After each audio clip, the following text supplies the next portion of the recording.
Oi là, Enrichetto bello, come sei col PD? Siamo pronti a fare festa?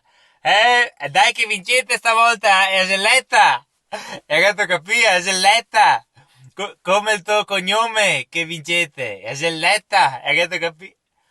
No, non te che capire. Vabbè, ogni modo non importa, dai, guarda che cos'ha la bottiglia, pronta che festeggiamo, vabbè. Scusa che con un'altra chiamata per sotto, ciao Enrichetto! Hola, Matteo! Ciao Salvini! Come sia? Ecco, visto che siete indietro nei sondaggi, ma anche state recuperando il crash finale, no?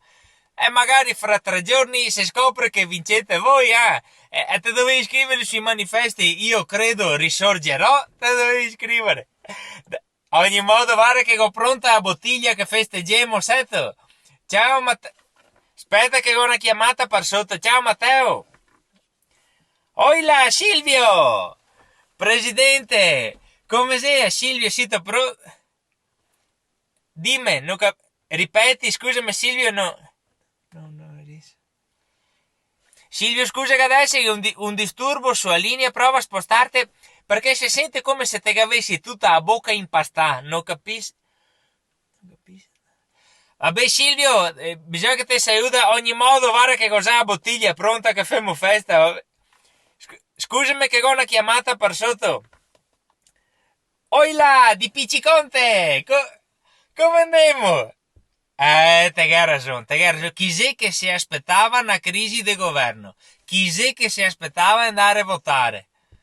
Anzi sì, beh, caro, siete pronto? Dai che te, sono fiducioso, guarda che cos'ha la bottiglia, pronta? Ciuffetto?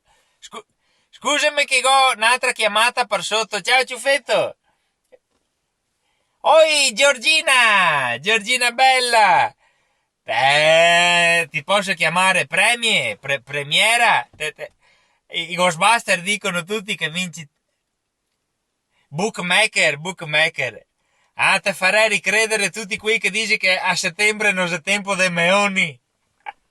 Dai, che sta attenta anche cos'ha la bottiglia pronta per fare festa.